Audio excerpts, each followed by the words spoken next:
추수감사절, 여러분들이 아신 대로 그 자체가 축제입니다. 축제. 하나님께서 한 해 동안 우리에게 베풀어 주신 그 은혜를 생각하면서 또한 찬양도 하고 또한 이제 감사도 하고 또한 하나님께 영광 돌리는 그런 축제이기도 합니다.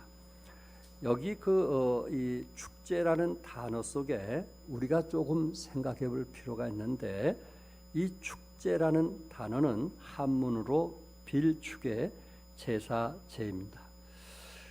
국어 사전을 찾아보니까 흥겹게 벌리는 의식이나 행사, 흥겹게 벌리는 의식이나 행사라고 했는데, 여기에 축제라는 그 단어를 좀 같이 생각해 보면서 많은 사람들이 이 축은 원하는데 제에 대해서는 소홀히 하는 경우가 있습니다.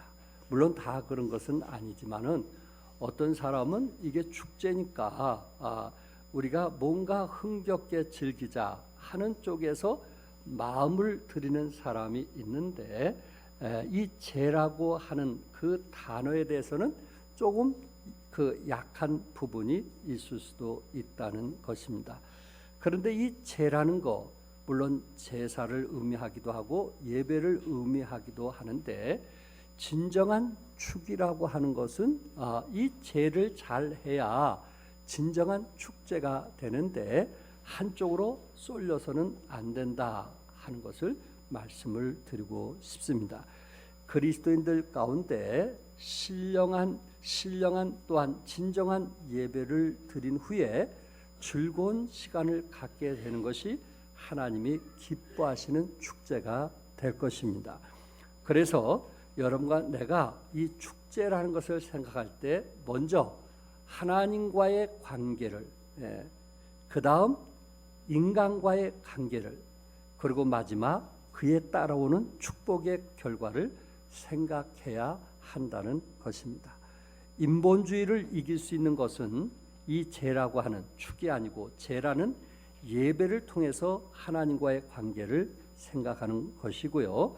개인주의를 이길 수 있는 것은 축이라고 하는 즐거운 교제를 통해서 인간과의 관계를 생각하는 것이고요.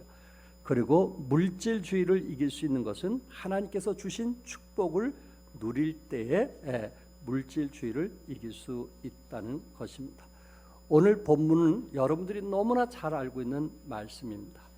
이 말씀을 통해서 감사할 줄 아는 사람이라는 제목을 가지고 말씀을 나누기 원하는데, 나는 신앙생활하면서 이 감사할 줄 아는 사람이었는가, 또한 우리 자녀들은 정말 살아계신 하나님께 또한 부모에게 감사할 줄 아는 사람이었는가 하는 것을 좀 같이 생각해 보면서 성경에서 말하고 있는 것처럼 좀 감사하면서 살아가는 여러분과 제가 되었으면 하는 의미에서 이 말씀을 같이 나누기 원합니다.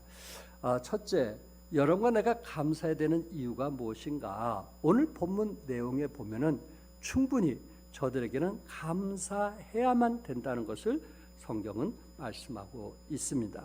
13절과 14절에 보니까 소리를 높여 이르되 예수 선생이여 우리를 불쌍히 여기소서 하거늘 보시고 이르시되 가서 제사장들에게 너희 몸을 보이라 하셨더니 그들이 가다가 무엇을 받았어요? 깨끗함을 받은지라. 오늘 본문에서 나병 환자 10명에 대한 이야기인데요. 당시 나병 환자는 전염병으로 알려졌기 때문에 나병 환자가 되는 그 순간 사형 선고를 받는 것과 같았습니다. 레위기 13장 45절에서 46절에 보면 나병 환자는 옷을 찢고 머리를 풀며 입술을 가리고 외치기를 부정하다 할 것이요 병 있는 날 동안은 늘 부정할 것이라. 그가 부정한즉 혼자 살 때 진영 밖에서 살지니라 하고 법으로 명시가 되었던 것입니다. 나병은 오늘날에도 완치가 불가능할 정도로 무서운 병입니다. 의학이 제대로 발달되지 않았던 예수님 당시에는 물론 더했습니다. 그 당시 이 병에 걸리면은 하나님께 심판을 받았다, 저주를 받았다고 생각을 해서 병이 나을 때까지 격리를 시켰습니다. 일단 이 병에 걸리면 가족과 함께 있을 수가 없었고 사람과 함께 거할 수가 없었습니다.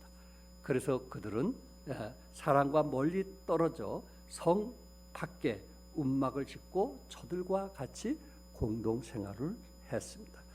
나병 증세는 어떤 것일까요? 손이 오그라들고 눈썹이 빠지고 눈이 비틀어지고 온몸에 진물이 흘러내리고 얼굴이나 손 같은 곳의 마디 부분은 모두 녹아내리고 일그러집니다. 그래서 손가락, 발가락이 잘라져 나간 비참한 모습들을 우리는 보게 될 것입니다. 피부에 감각이 없어서 불에 타도 아픔을 느끼지 못한다고 합니다. 가족들도 돌보아줄 수 없고 모든 사람에게 버림을 받은 사람, 바로 나병 환자의 모습인 것입니다. 그래서 일단 그 나병 환자가 되면 치료를 안 하고 방치하면 약 9년간 고통을 당하다가 서서히 죽어가는 무서운 병이라고 합니다. 오늘 본문에 나온 10명의 나병 환자는 이런 절망적인 상황에서도 예수님이 그곳에 지나간다는 소식을 듣고 저들의 삶은 포기하지 않고 무언가 마지막 낳고자 하는 마음이 간절했던 것을 보게 됩니다. 예수님께서 예루살렘으로 가시면서 마을을 지나가신다는 소문을 듣게 되었습니다. 10명 나병 환자는 예수님을 만나보고 싶었습니다.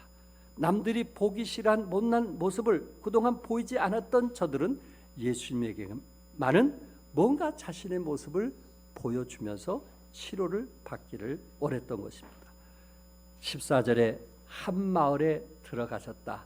예수님께서 예루살렘으로 향하면서 한 마을에 들어가셨는데 그 마을은 정확히 어딘지는 알 수 없지만은 성경에는 갈릴리와 사마리아 경계 지역 어딘가에 있는 촌을 말하고 있습니다. 10명 나병 환자들은 예수님께서 그 촌으로 들어오셨다는 것을 알고 저들은 달려갔을 것입니다. 마지막 기회다 생각하고 최선을 다하여 달려갔을 것입니다. 늘 주위에 사람 만나기를 겁을 냈고 사람이 보면 돌에 맞아 죽는다는 것을 알기 때문에 사람을 피했던 저들이 예수님을 만나는 그 순간만큼은 장애물인 사람들을 의식하지 않고 예수님께 달려갔습니다.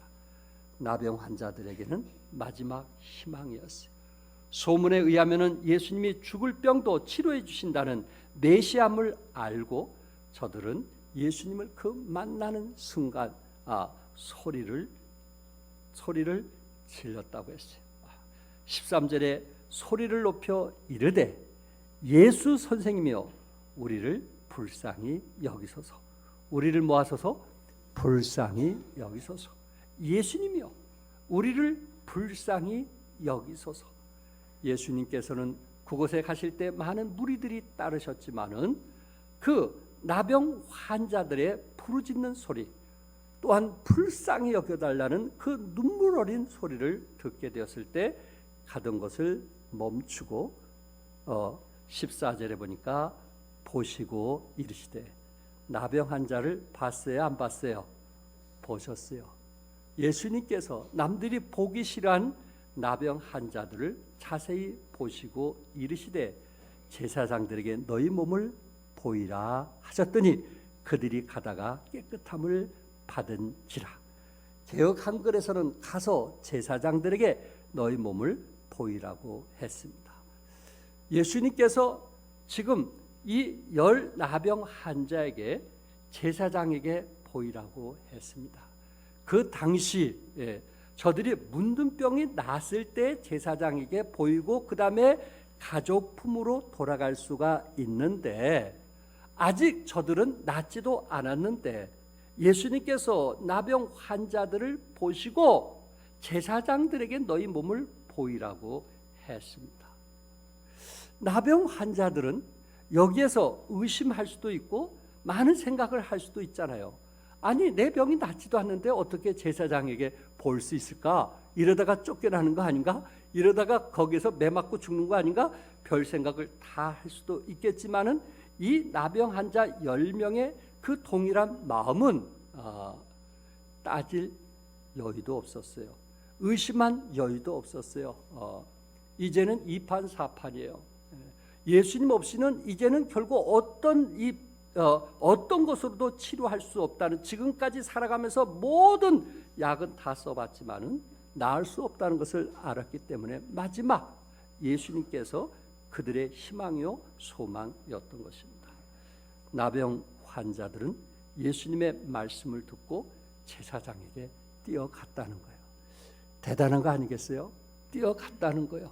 한번 의심만 할 만한데, 한번 이렇게다가 혹시 다른 일이 일어나지 않을까, 이러다 낫지 않으면 어떨까, 이런 생각도 가질 만한데, 그동안 소문을 들었던 예수님에 대해서 저들은 알고 있었고 마음에 믿고 있었기 때문에 제사장에게 보이라고 했을 때 더 이상 주저하지 않고 제사장에게 달려갔던 10명 나병 환자의 믿음을 보게 되는 것입니다. 그만큼 나병 환자는 낫고자 하는 마음이 간절했다는 거예요. 누가 뭐라고 얘기하기보다는 예수님께서 말씀하신 대로 낫고자 하는 그 마음이 간절했기 때문에 예수님의 말씀을 믿고 순종하는 순간 저들은 제사장에게 보이기 전에 달려가면서 자신의 몸이 나음을 알게 되었습니다. 여러분들이 아신 대로 가나 혼인 잔치에 대한 이야기 기억하시죠? 예수님께서 가나 혼치 잔치집에서 포도주가 떨어짐을 알고 하인들에게 말합니다. 이제야 떠서 연회장에게 갖다 주라 하심에 갖다 주었더니 포도주가 떨어진 것을 보고 6 항아리에 예수님께서 이제 그곳에 물이 가득이 담겨진 것을 아시고 그것을 들고 잔치집으로 향해서 가라고 이야기했어요. 물을 들고 잔치집에 가는 하인들도 대단한 거 아니겠어요? 저들은 예수님의 말씀을 믿고 그 물이 찬 항아리를 들고 혼인 잔치집에 가게 되었을 때 그들에게 떠주는 순간 물이 뭘로 변했어요? 포도즙으로 변한 거예요. 믿고 순종했을 때 이런 놀라운 기적이 일어나는 것입니다. 베드로가 밤새도록 고기 한 마리도 못 잡았을 때 예수님께서 베드로에게 깊은 데로 가서 그물을 내려 고기를 잡으라. 밤새도록 한 마리도 고기 못 잡았으니 얼마나 지치고 낙심하고 실망했겠어요. 그런 지친 사람에게 다시 가서 그물을 던지라는 거예요. 그물을 한번 던진다는 것은 지친 사람에게 결코 쉬운 일은 아니잖아요. 그런데 베드로는 그 말씀을 의지해서 순종하게 되었을 때 그 배 두 채에 고기가 가득히 채워졌다고 성경은 말씀하고 있어요. 말씀에 순종할 때 기적이 일어남을 믿으시기 바랍니다. 아는 것이 중요한 것이 아니에요. 어느 누가 하나님의 말씀을 믿고 순종하느냐에 따라서 그 사람은 하나님의 능력을 맛보면서 살아가는 사람이 있고 그렇지 않는 사람도 있더라는 것입니다. 10명의 나병 환자는 가는 중에 치료가 되는 기적을 맛보았습니다. 얼마나 감격하고 기뻤을까요? 서로 춤을 추며 서로의 얼굴을 만져보며 확인을 했을 것입니다. 그러니 10명은 예수님에게 어때요? 감사할 이유가 있어요? 없어요? 있는 거예요. 육체적인 질병을 치료해 준 거 평생 감사해도 잊지 못할 일 아니겠어요? 그러니까 10명의 환자들은 자기네들이 이 나병 환자로서 치료를 받았기 때문에 당연히 예수님에게 엎드려 절하면서 감사해야 될 이유가 있다라는 것을 지금 성경은 우리에게 말씀을 하고 있는 것입니다. 두 번째, 감사는 표현을 하는 것입니다. 우리가 감사할 부분이 있을 때 그것은 마음으로만 생각해서는 아니 되고 반드시 성경은 그것을 표현하는데 오늘 그 나병 환자 중에 한 사람은 그 감사를 표현할 줄 알았다는 거예요. 그리고 예수님은 그 표현한 그 사람에 대해서 칭찬을 했다는 것입니다. 우리 15절 16절 같이 한번 읽겠어요. 시작. 그 중에 한 사람이 자기가 나은 것을 보고 큰 소리로 하나님께 영광을 돌리며 예수의 발 아래 엎드려 감사하니 그는 사마리아 사람이라. 고침을 받은 나병 환자 9명은 집으로 갔고, 아마 자식들을 보고 싶어서 갈 수도 있고 가족들이 보고 싶어서 잠시 감사를 잊은 채 집으로 향해서 달려갔다는 것입니다. 물론 저들이 감사를 하지 않으려고 한 것은 아니라고 생각이 되어집니다. 왜냐하면 너무 엄청난 치료를 받았기 때문에 사람으로 태어났다면 그럴 일은 없었다고 저도 생각을 합니다. 그러나 어쨌든 이방인 사마리아인 한 사람만 가족들이 보고 싶었지만 질병을 낫게 해주신 주님께 찾아와 엎드려 절하면서 감사를 했습니다. 여러분과 내가 한국에 살면서 이 한국의 문화에 이 감사의 표현을 잘 못하는 경우들을 보게 됩니다. 미국에서 생활하신 분들은 기본적으로 이 세 가지를 이제 생활에 몸에 배이지 않으면 그 사회에서 살아가기가 어렵다고 합니다. 감사합니다. 신뢰합니다. 그리고 뭐예요? 미안합니다. 이 세 가지. 그래서 그들은 조금만 뭐 해도 감사합니다. 고맙습니다. 미안합니다. 신뢰합니다. 이 세 가지 표현을 항상 어느 곳에든지 우리는 들을 수 있습니다. 그런데 미국에서 생활하시다가 오신 분은 어떻습니까? 지금도 그렇게 하고 있습니까? 감사합니다. 고맙습니다. 미안합니다. 그런 표현을 하고 있습니까? 언젠가 어느 순간 한국의 문화에 젖어서 감사할 줄 모르는 그런 삶을 살고 있지 않는가라는 것을 한번 생각해 보시기 바랍니다. 베스트셀러 가운데 감사의 힘이란 책이 있는데 그 저자는 미국의 심층 뉴스 프로그램 진행자로 유명한 데보라 노빌이라고 하는 자매입니다. 그녀는 삶을 살아가는데 가장 큰 에너지가 있다면 그것은 감사에서 비롯된다 하는 글을 썼습니다. 그러면서 그분이 한 얘기 중에 더 늦기 전에 옆에 있는 사람에게 고맙다고 말할 것을 당부했어요.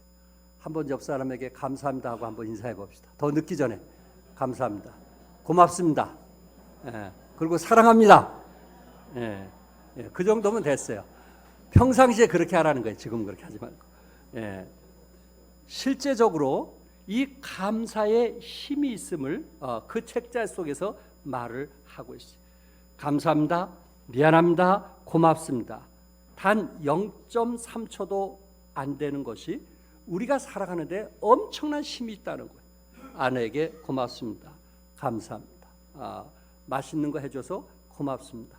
이렇게 늘 우리가 평상시에 고맙다라고 표현할 수 있는 것이 얼마나 중요한가 하는 것을 말씀하고 있어요. 17절과 18절에 예수께서 대답하여 이르시되 10사람이 다 깨끗함을 받지 아니했느냐?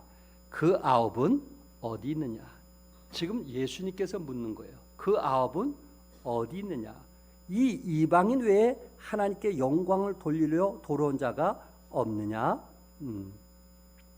우리 주님은 우리에게 감사의 표현을 기대하고 있다는 것입니다.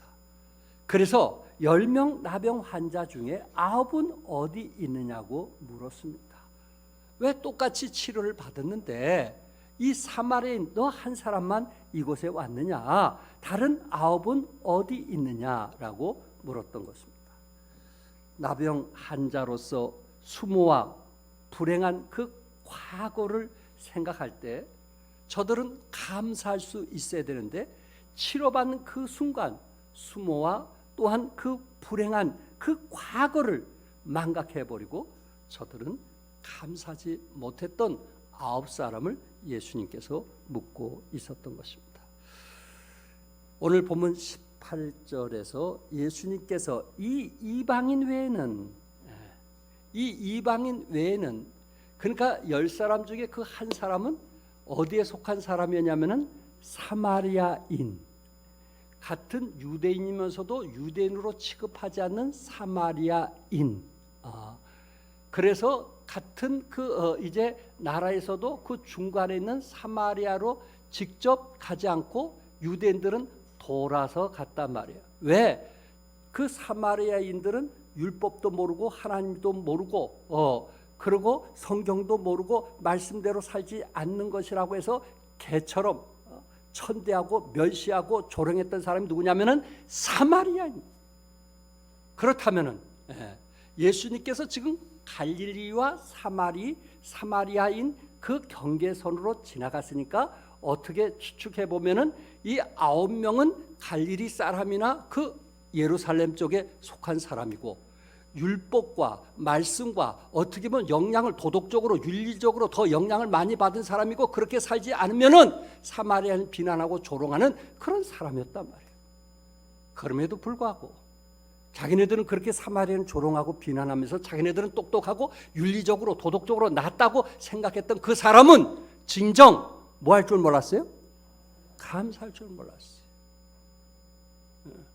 똑똑하다고 하는 사람이, 자기네들이 성경 더 잘 알고 있다고 하는 사람들이, 남들보다 내가 성경대로 살고 있다고 그렇게 말하고 있는 사람들이 감사할 줄 몰랐고, 오히려 천대와 조롱과 비난을 받은 그 사마리아인은 하나님께 감사했단 말이에요. 여기서 우리에게 주는 교훈이 무엇일까요? 그러니까 사마리아인은 항상 그 이스라엘 안에서 참 조롱과 천대와 멸시를 받으면서 살아왔다는 것을 그들은 알고 있단 말이에요.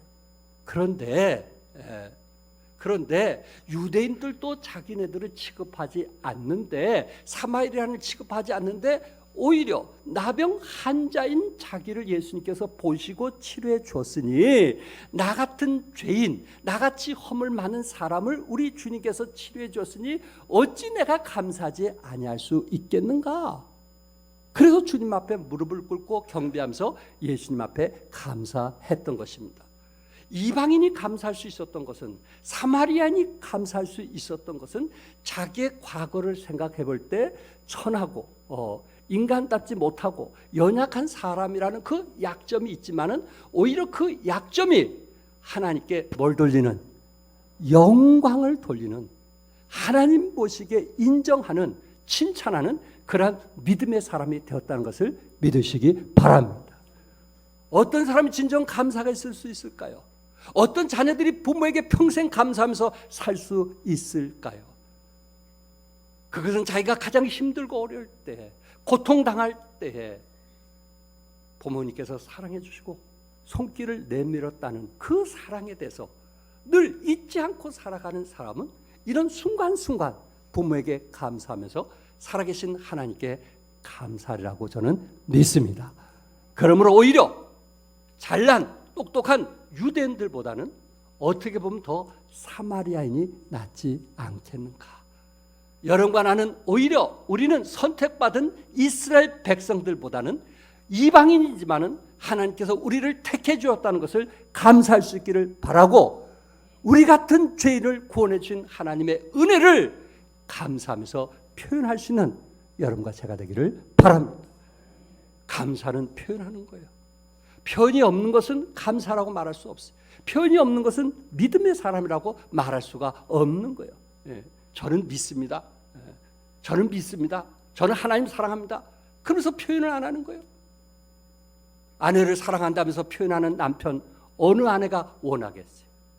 사랑은 뭐 하는 거예요? 표현하는 거예요. 그 표현을 속에서 상대방이 이해가 되는 거예요. 예수님께서 사랑을 표현하기를 원했던 것입니다.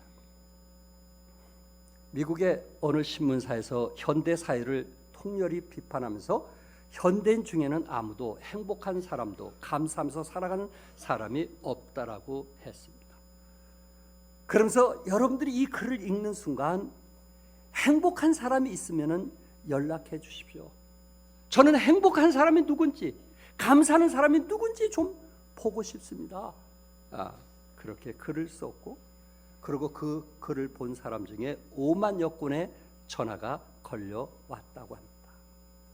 그 중에 인상 깊었던 전화 내용으로 뽑은 것이 이런 내용이었는데 어떤 내용이었느냐? 하루 해를 잘 끝낸 행복.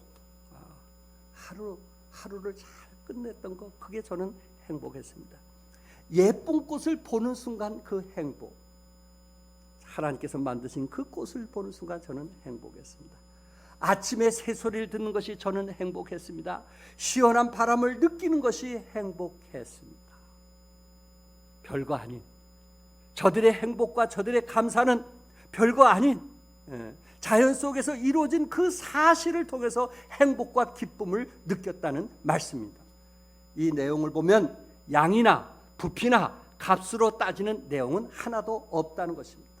다시 말해서 여러분과 나도 생각을 바꾸면 우리 안에 감사가 있고 행복이 있을 수 있다는 말씀입니다. 이어령 명예교수님,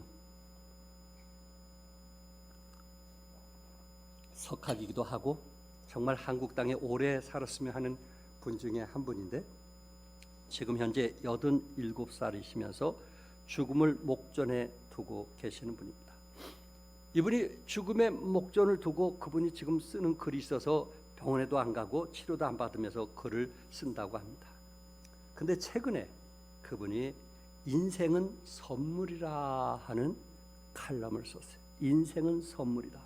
마지막 임종을 앞두고 그가 마지막 하나님께 참 뭔가 하나님을 기쁘게 할 것이 무엇인가 생각 중에 인생은 선물이라는 것을 깨달았다는 거예요.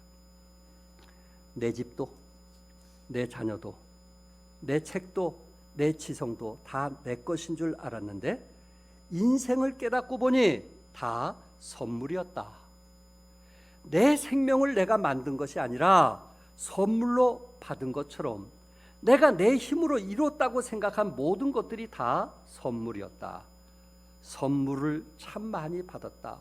산소도 바다도 산도 꽃도 별도 다 선물로 받아 큰 부를 누렸다. 케이크를 사가지고 들고 가는 사람을 보면 그렇게 좋을 수가 없다. 내가 누군가에게 케이크를 선물하면 그가 또 선물을 하는데 그것이 그렇게도 좋을 수가 없다. 그래서 계절처럼 오고 있는 죽음을 맞이하면서, 자기에 대한 얘기 아니에요? 계절처럼 오고 있는 죽음을 맞이하면서 할 수 있는 대로 지금까지 받은 선물을 누군가에게 뭐 하고 싶다? 돌려주고 싶다. 그가 배운 지식, 석학으로서 자기가 배운 것을 이 사회에 뭔가 기여하고 싶다는 이야기예요. 87살에 암으로 사형 선고를 받았지만은 죽음 앞에서 많은 남은 글을 통해서 많은 사람에게 뭔가 기여하고 싶다라는 이야기입니다. 사랑하는 성도 여러분, 여러분이 가진 것 내 것이 아닌 것을 아시기 바랍니다. 하나님 나에게 주신 선물인 것을 믿으시기 바랍니다. 그럴 때 우리는 진정 하나님께 감사할 수 있는 거예요. 이것이 내 것이라고 생각할 때, 천년 만년 내 것으로 가질 것으로 생각할 때 우리는 손을 필 수가 없어요. 이웃을 위해서 사용할 수가 없어요. 감사할 수가 없어요. 이렇게 지성인도 죽음 앞에서 보니까 하나님께서 자기에게 주신 지식도 선물이요, 자녀들도 선물이요, 자기에게 준 모든 것이 선물이라는 것을 깨닫게 되었을 때 지금까지 받은 선물을 누구인가에게 돌려주고 싶다라는 고백을 했던 것입니다. 끝으로 세 번째, 감사하면 하나님이 더 큰 축복을 주신다는 것입니다. 첫 번째 축복이 무엇입니까? 18절에 이 이방인 외에는 하나님께 영광을 돌리러 돌아온 자가 없다. 그러니까 지금 그 한 사람, 사마리아인 한 사람에 대해서 예수님께서 뭐 했어요? 칭찬을 했어요. 하나님께 영광을 돌리는 그 사마리아인의 모습을 보면서 예수님께서 그의 믿음을 칭찬했단 말이에요. 야, 이거 대단한 거 아니겠어요?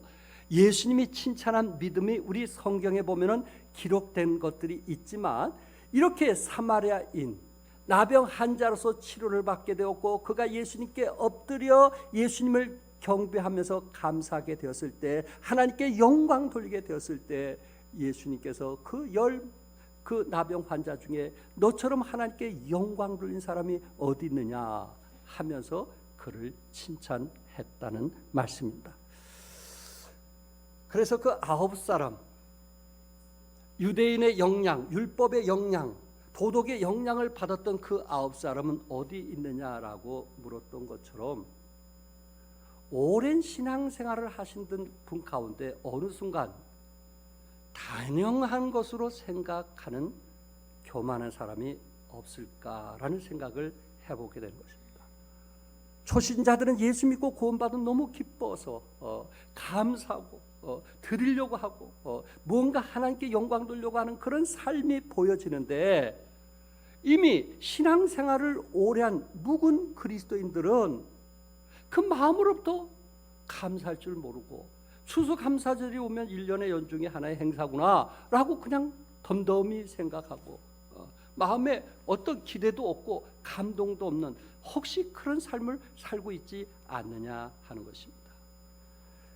빙점의 작가 미우라 아야코, 이 사람 대해서는 제가 눈이 많이 얘기했어요. 오늘은 좀 다른 각도에서 그가 최근에 기도할 때 어떤 기도를 했냐면, 하나님, 은혜에 익숙해지지 않게 해주세요.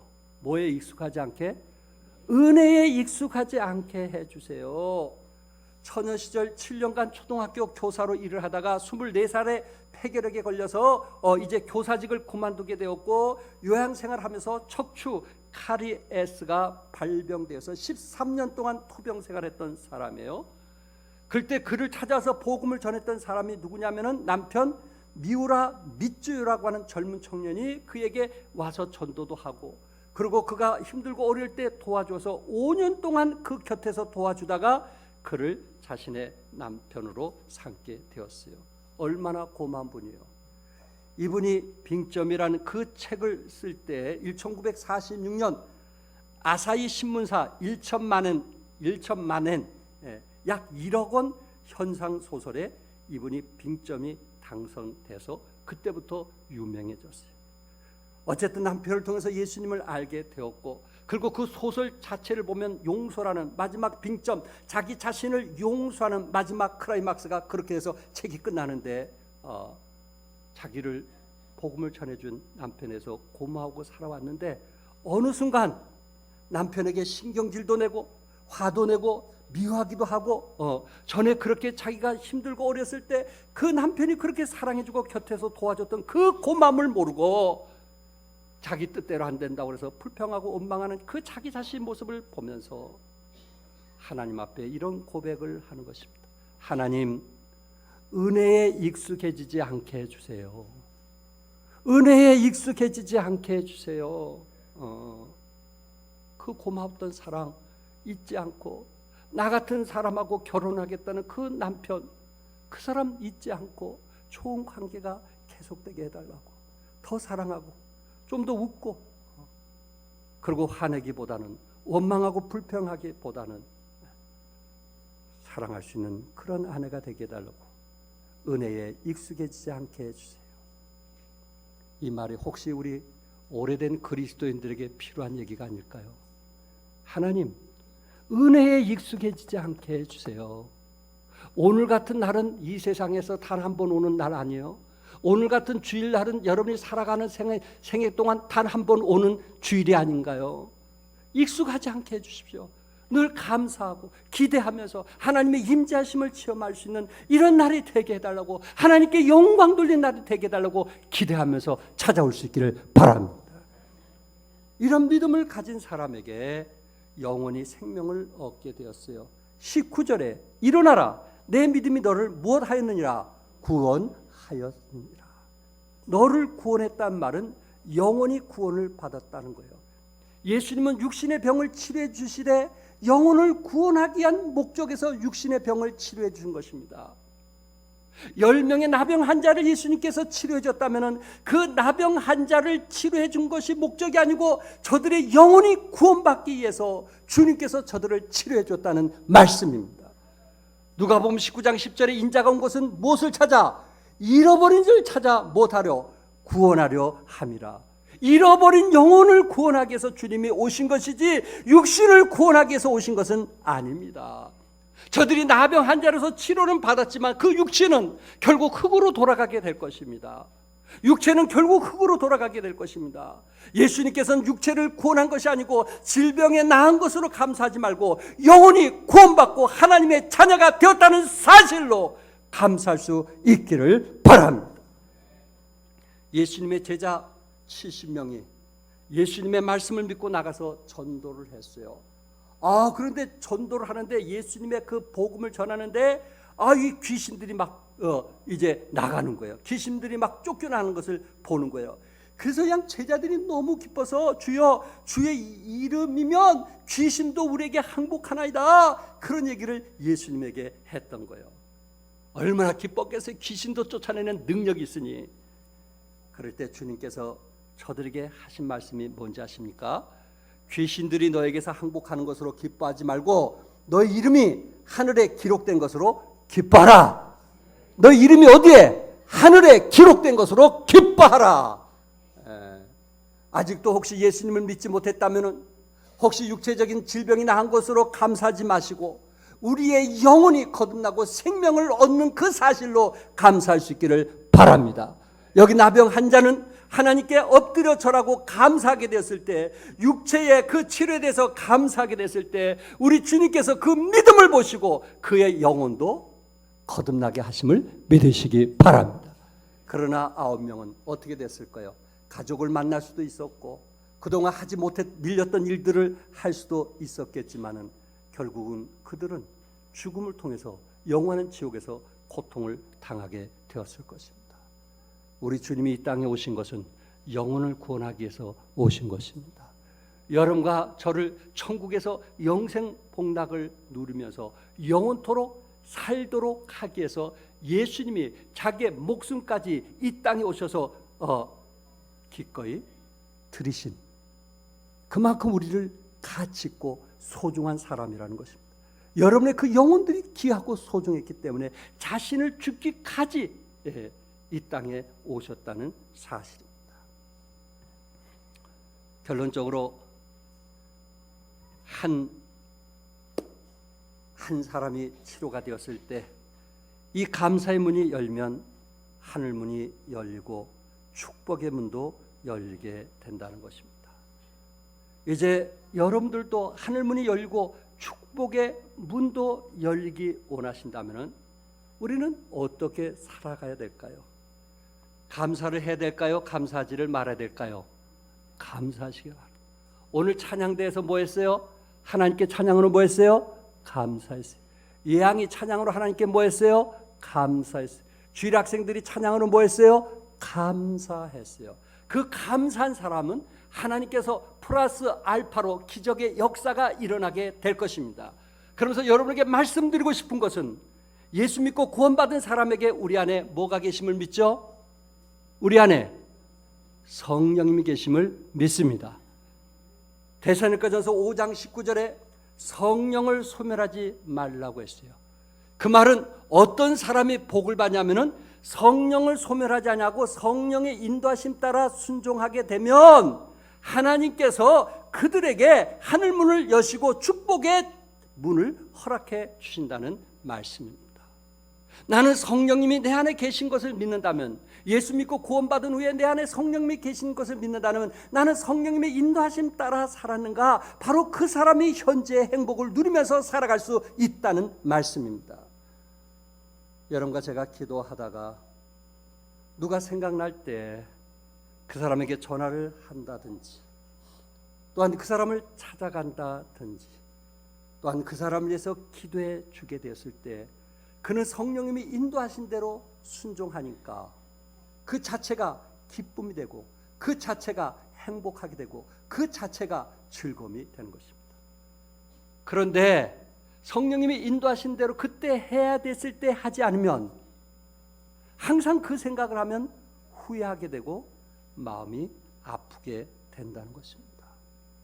성령님이 지금 내가 하기를 원하면 하십시오. 순종하십시오. 그것은 나의 최대의 기쁨을 얻게 될 것입니다. 그러나 그것을 거부하는 거예요. 내 생각에 앞서서 거부하고 거절했을 때 여러분은 평생 그것 때문에 다시는 그런 기회가 오지 않겠지만 여러분은 평생 그것 때문에 후회하게 될 것입니다. 성령을 소멸하지 마십시오. 성령이 감화하고 감동하는 대로 사시기 바랍니다. 찬양하기 원하시면 찬양하십시오. 기도하기 원하시면 기도하십시오. 하나님께 드리기를 원하는 마음이 있으면 믿음으로 드리십시오. 감사하기 원하시면 지금 감사하십시오. 우리의 인생은 언제나 말씀에 순종하고 성령의 감동에 따라 살아가게 됐을 때 우리 안에 기쁨이 충만하고 우리 안에 행복할 것이고 우리 안에 즐거움이 충만하게 될 것입니다. 이런 것을 신학자는 현존의 행복이라고 했어요. 현존의 행복. 어떤 사람이 현존에 행복할 수 있을까요? 어떤 사람이 현재 그 순간에 어떻게 행복을 느낄 수 있느냐 하는 것이에요. 그것은 성령님의 인도하심 따라 감사할 줄 알 때 여러분은 행복하고 복된 삶을 살게 될 것입니다. 기도하겠습니다.